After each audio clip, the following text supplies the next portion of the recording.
This video looks at I Am Leon by I Am Patterns.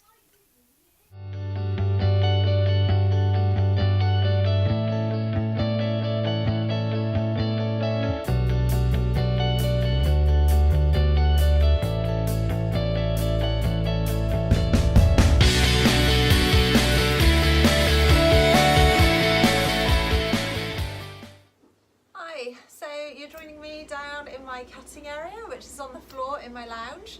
I'm just laying out the pattern pieces at the minute. This isn't how they're going to be cut because this fabric needs to be folded into the middle so I can cut the front and back.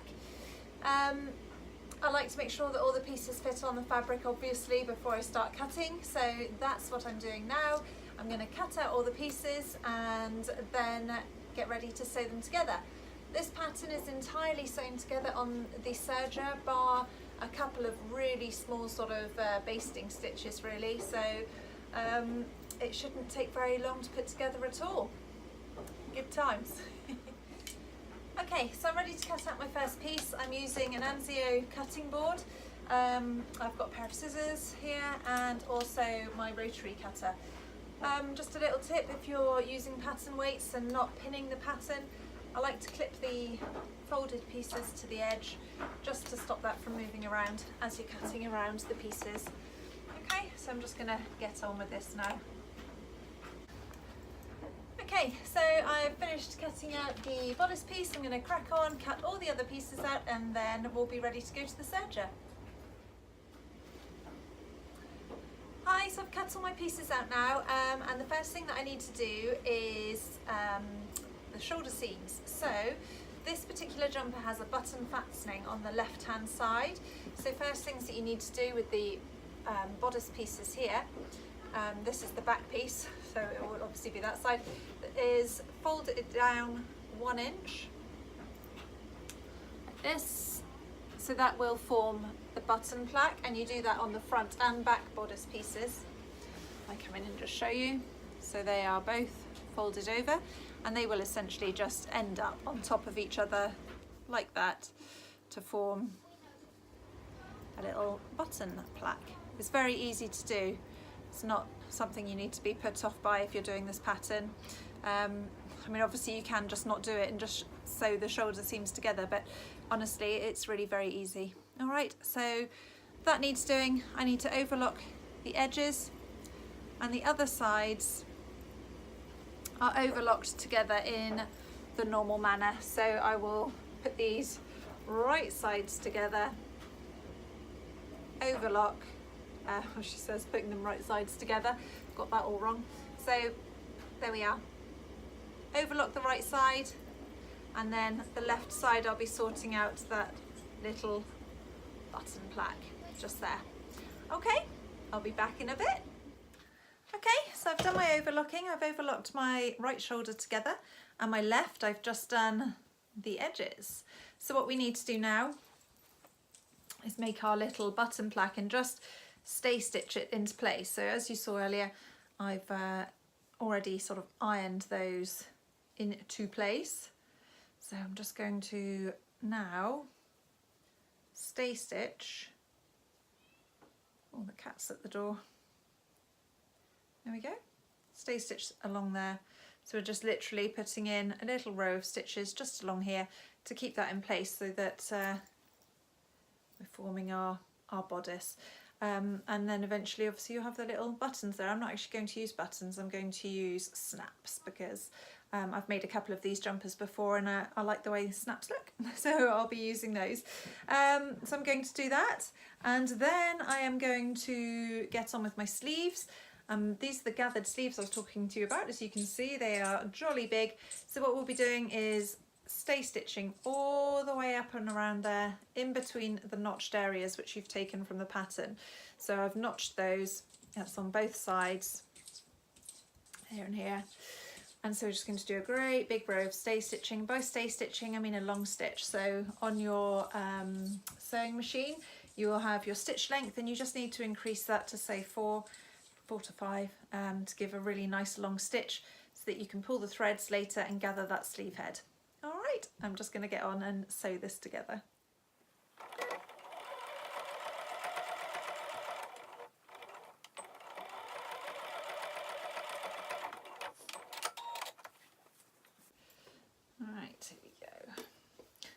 putting these stay stitches in around 3/8 from the edge, which for me is a foot width. So I'm just going to go all the way around the edge with a nice big long stitch.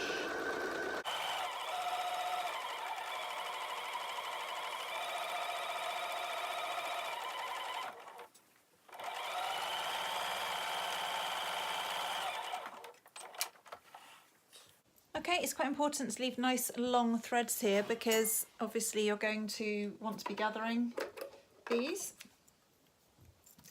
a little bit later. So that's, you can probably see it on the back. There you go, a nice stitch there. We're only asking for 1 row in this jumper. Ordinarily, I normally sew 2 because it just makes it a lot easier. Also, if one snaps, you've got a backup. However, today I'm just going to go for the 1. I'll sew this one and catch up with you again in just a second. Okay, so I've sewn my bodice pieces together now, so you can see there.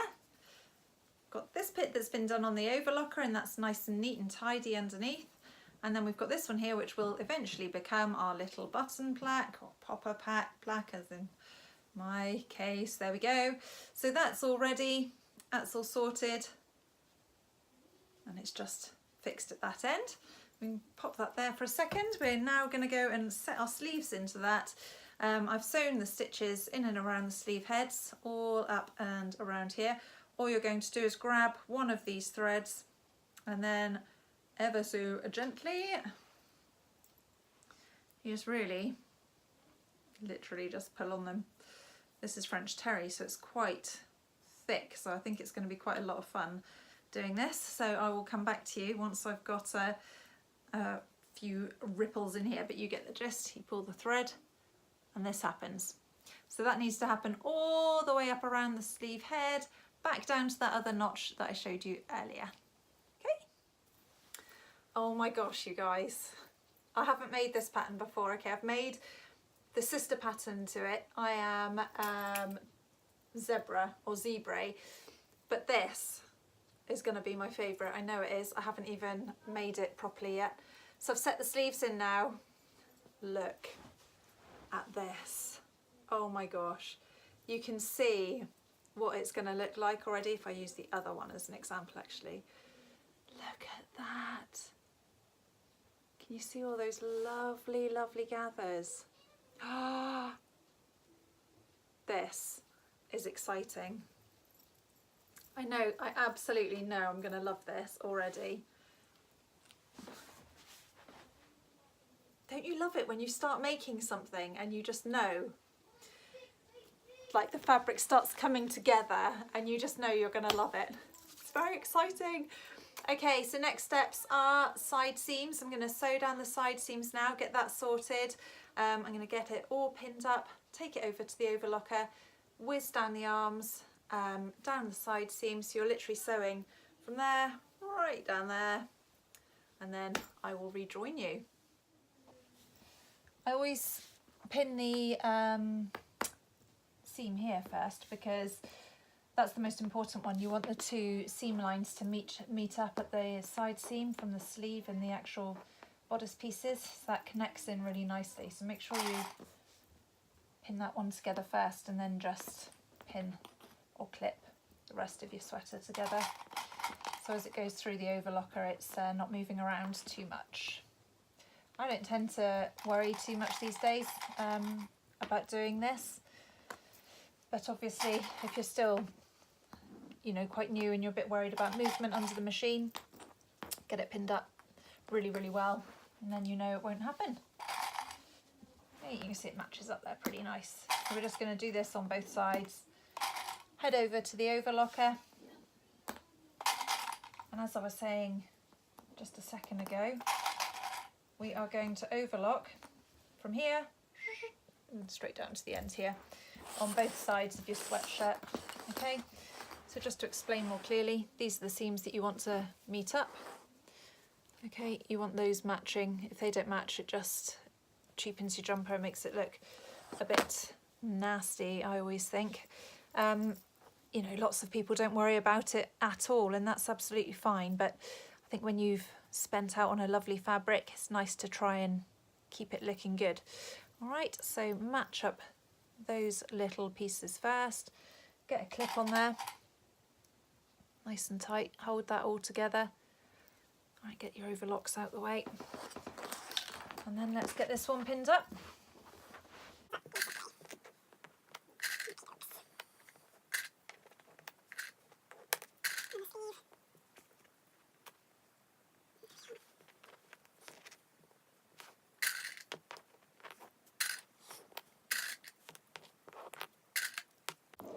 There we are, we're all done. Okay, so I'll take that over to the overlocker now. We'll get that all overlocked and come back in just a sec. Here you are, you're joining me under the stairs. I thought I'd bring you under the stairs to overlock with me. So here we go. Let's get this done. I'm sorry, I can't get all of me in because this is the top of the stairs here, so I'm in a little cubby hole. All right, let's get crack-a-lacking and get this done. I'll just add quickly before I go, there's no seam allowance, there's barely a seam allowance on this, so you're literally just following the foot edge and the first marking on the overlocker here. All right, so it's a 5mm seam allowance basically.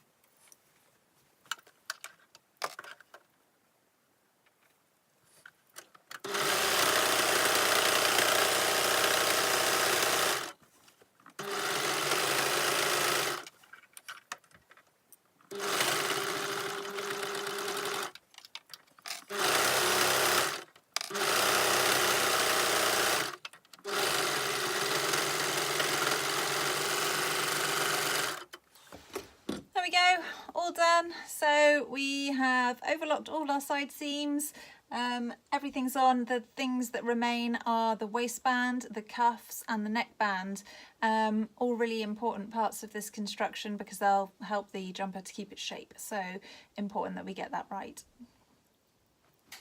Cuff piece looks like this. All right, so what you're doing is, right sides together, sewing down this seam here, turning it right side out. I've just done one. Turning it right side out and then folding it back on the right way, so it'll end up looking like something like that. I'll be back with you in just a tick. I'll get them sewn up and then we'll turn them right sides. Okay, so I've done that now. I've sewn across there. That's the cuff. So all that remains is for us to, you'll obviously do this properly and not as I'm doing it here, but just to show you, you fold your cuff in half, match your seams up, gather it round nicely, just push it through and go and iron that into place so it's nice and tidy. That then is the cuff of your jumper and you just stretch it to fit the,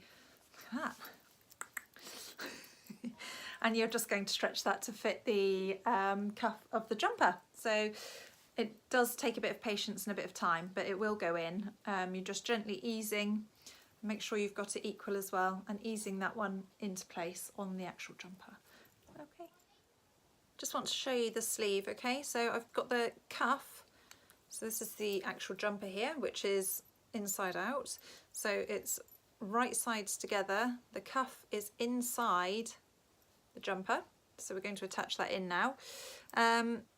What you just need to know is your cuff is smaller than the jumper, so you're really having to, you can see there's some space there, so you really have to almost stretch it as you're sewing it around, but very gently. You don't want to do that hard. So it's just a real slight maneuver to get that stretch in, and then you're going to sew all the way around the cuff. You can pin it at that end if you want, or put a little peg on it.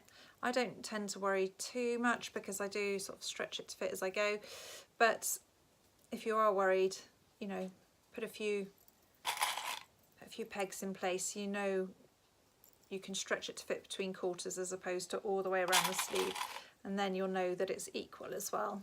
All right, and you see it just gapes, and that is completely normal. It's nothing to worry about. Okay, stretched fit. I'm going to go and sew that. I'll be back. The other thing you need to remember here is you're matching up these seams. Okay, so you've got your cuff seam and the seam of your sleeve, and you need those to match. So match that first, then stretch to fit, and then put all your little pegs in place. Okay, we're about to sew our neckband in now. So what we've done is sewn both ends of the neckband together.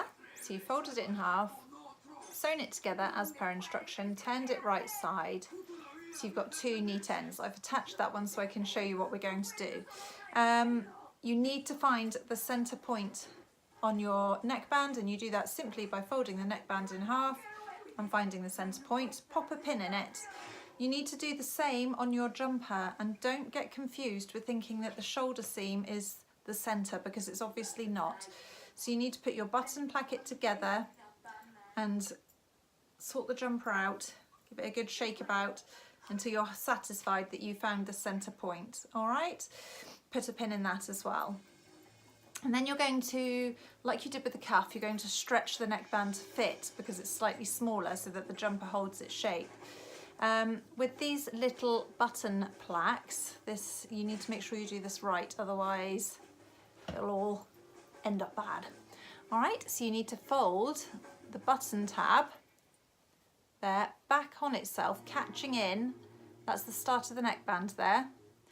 So where it folds, you fold the button plaque right over, just pop that little peg on there to hold it on place.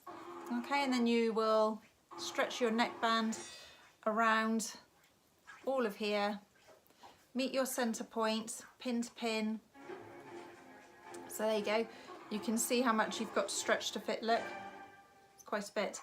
And then you're going to come all the way around here until you get to the other side, and you will be doing exactly the same thing on this side. Okay, so you've got that, put it on that edge where you've creased your button plaque, line that up nicely, little threads out the way, and you're bringing that one back over on itself, and then you're going to clip that into place just there, and you just overlock over all of that. I don't think I've got a little peg here, I'll have to go back down and get one. So you're going to clip that one there, clip it into the center point so both your pins match there and there, and then you're just going to ease the neckband all the way around and overlock it as you did with the cuffs. Okay, so it's moment of truth time. Back from the overlocker, got everything on there. It's beginning to look like an actual jumper. So your little pieces are caught in. So you're going to just turn them now, right side out, and hopefully you'll be left with a nice little neckline. There we go, just give it a nice little, oh, this is lovely. There we go, turn that one right side as well. And then hopefully, all being well, your little, seams mine are a little bit out, but hopefully these little seams will match up, ready for when you put your buttons on along here. It's very exciting. Right, hemband to go, we're getting there. I don't know if this pattern calls for it, but I'll be doing it anyway. Top stitch just under here to top stitch that seam down and keep it looking really nice and neat and tidy. I do that with a zigzag stitch, and I normally do it on a 2, I think it's a 2, yeah, 2 and 2 length and tension. Okay, I've just realised that I was supposed to do the hemband at the same time that I did the cuffs, but I didn't, so it doesn't make any difference and it's fine. There's your pattern piece. All you're doing, turn it, it's exactly the same as the cuffs, to be honest, which is probably why they tell you to do it at the same time. So you're going to sew along that piece this time, then fold it in half, right sides out, and these raw edges will go on the bottom of the jumper, and then again we'll be stretching it to fit. Okay, so now we've got our jumper, the waistband's ready to go on. Here's your side seam, that obviously needs to match the side seam here, and you're going to match that perfectly, so they're all good. I've then put everything into quarters and halves, so there's the other half, and then you've simply found the quarters by doing that. Same with the jumper, so what you're doing is folding it in half to find your quarter weight points, which are there and there. And then all you're going to do is match up all of these little bits. Obviously, you'll be putting it on over, sorry, I'm hand holding here. So you want this raw edge to raw edge, like that. So you're going to be sewing these pieces together along here with it all matched up perfectly. There will be a need to stretch to fit. There'll be a little bit, the waistband is a little bit tighter than the actual jumper, and that is just to keep the jumper in shape. So it's very slight, and you're going to do it very gently, just like you did with the neckband. Okay, it shouldn't pose too much of a problem. If you're using a pattern print, make sure you're putting that waistband on the right way around, so that when it's folding down, your print is the right side up. Don't know how many times I've done that and found I've put it on the wrong way around. So just be aware of that. Okay, so we're at the part where we want to attach some snaps now. And so with snaps, you have 4 component pieces to each snap. So you have male and female, and then they have a coordinating bit, and obviously that connects into there. So we need to make some holes down through here. And space them evenly. So you just, I mean, I tend to do it by eye, but you can measure them out if you want to see where they need to go. These are purely decorative on this sweatshirt because, you know, actually you can get your head through the gap if you're anything like me. So I'm going to put the first one on the actual sort of cuffing of the sweatshirt, the net sweatshirt band. So I want it to be round and abouts there. So you have a tool like this, just a sharp, it comes with most sets. If you order a set like this from Amazon or somewhere else, they generally come with this tool, and you just want to make a hole through the entire piece of fabric, and then pop one part of the snap through. So you've got the sharp bit on the wrong side of your fabric, and then pick up, it doesn't really matter at this stage, so long as you use the same parts each way, and it's not the end of the world if you get that wrong. It just means they won't all be matching. And you're just placing that on the back. Okay, so just to show you that again, that's just going to be placed on the back of there. You then need these. These are prim ones. You can get other ones as well. I like these. My set came with a different set, but I don't actually like those very much. I like the prim ones. You're putting the fat part of the snap into the white section, and then pressing down as hard as you can. All right, and just hold it there for a couple of seconds, and then you'll see that the snap has been fastened in. That's gone flat, that sharp bit's no longer sharp. So you then need to figure out where that is going to snap into. So I'm thinking about here. So I literally do this by eye. So it's going to want to snap in around there. So I'm making another hole here now. And you're literally doing that with this little tool, sharp little tool. And then from the underside of your garment, or whatever it is you're attaching a snap to, push the sharp bit from the wrong side to the right side, and the piece that you have left over goes on top of that sharp bit there. And again, the white part of this tool holds the snap, and you're pressing really hard down onto there. Take it off, and there you are, one snap, done. All right, that's how you attach a snap. Thank you for watching my video. I am Lion. I hope you enjoyed watching it. I'm so sorry I forgot to record the sleeves being inserted. I only realised this after I'd finished recording and making the item. If you have any queries about how to do this, please find me on Instagram @thezipperfoot. I'm happy to help you.